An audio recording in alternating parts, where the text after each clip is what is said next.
श्रद्धा मरने के बाद न दिखाई जाए, श्रद्धा जीते जी दिखाई जाए।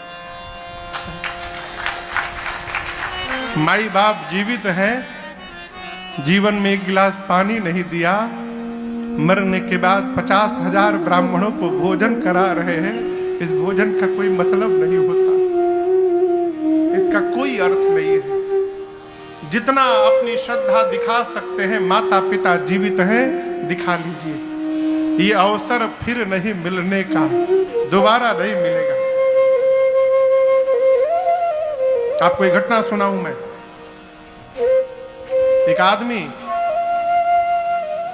भोजन करने के बाद, एक इस प्रकार सत्य घटना है, भोजन करने के बाद एक उसके घर में कोठरी जैसा था, उस कोठरी में जाता था और थोड़ी देर रहता था, फिर बाहर निकलता था। उसकी पत्नी परेशान कि कोठरी में क्या करने जाता है रोज। एक दिन छिप के देखने लगी तो देखा कि जाता है, एक बक्सा खोलता है, उसमें से एक साड़ी निकालता है, साड़ी को ऐसे से छूता है और फिर उस बक्से में रख के चला आता है। इसकी पत्नी को लगा ये कौन सी साड़ी है, तो उसकी एक दोस्त थी, उस दोस्त से सब बताया। उसके दोस्त ने कहा कि लगता है किसी पराई स्त्री की साड़ी उसने रखा है, तुमको धोखा दे रहा है, तुम तलाक दे दो, ये कर दो, वो कर दो। ये भी चढ़ गई है, तलाक दे दूंगी, ये कर दूंगी। उसने कहा, दोस्त ने, कि तुम केवल वो सबूत लेकर आओ साड़ी, बाकी मैं संभाल लूंगी। एक दिन उपाय लगाकर किसी तरह, जब पति घर में नहीं था, तो कमरे में घुसी और जाकर बक्सा खोल के सबूत निकाला और एक पत्र मिला, उस पत्र को लिया। अब पत्र लेकर झरझर उसके आंख से आंसू निकले, रो रही थी। वो साड़ी पत्र लेकर अपनी दोस्त के पास गई तो उसने कहा, सबूत लाई हो ना?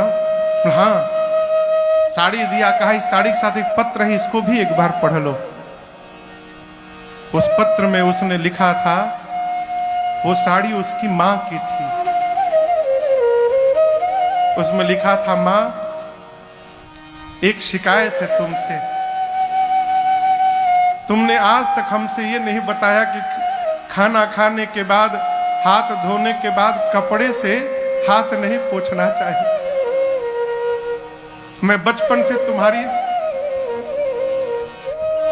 साड़ी में ही हाथ पोंछता रहा, तुम तो चली गई लेकिन ये आदत नहीं गई।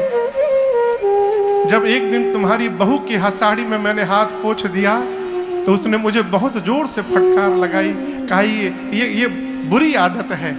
मैंने कहा बचपन से करता हूं, तो उसने कहा आदत सुधारनी भी चाहिए, लेकिन मैं क्या करूं मां, जब तक मैं तुम्हारी साड़ी में हाथ नहीं पोंछता हूं, मुझे लगता है कि मैंने भोजन ही आज नहीं किया है। इसलिए मैं तुम्हारी बहू से छिप कर रोज तुम्हारी साड़ी में अपने हाथ को पोंछता हूं। उसकी मित्र ने जब ये पत्र पढ़ा तो वो भी झरझर रोने लगी। ये प्रसंग मैं पढ़ा तो हिल गया। मैं बार बार निवेदन करता हूं, भगवान बाद में जन्म देने वाले माता पिता पहले भगवान है। जिसके माता पिता प्रसन्न नहीं है, भगवान कभी उस पर प्रसन्न होने वाले नहीं। इसलिए माता पिता को प्रसन्न रखिए।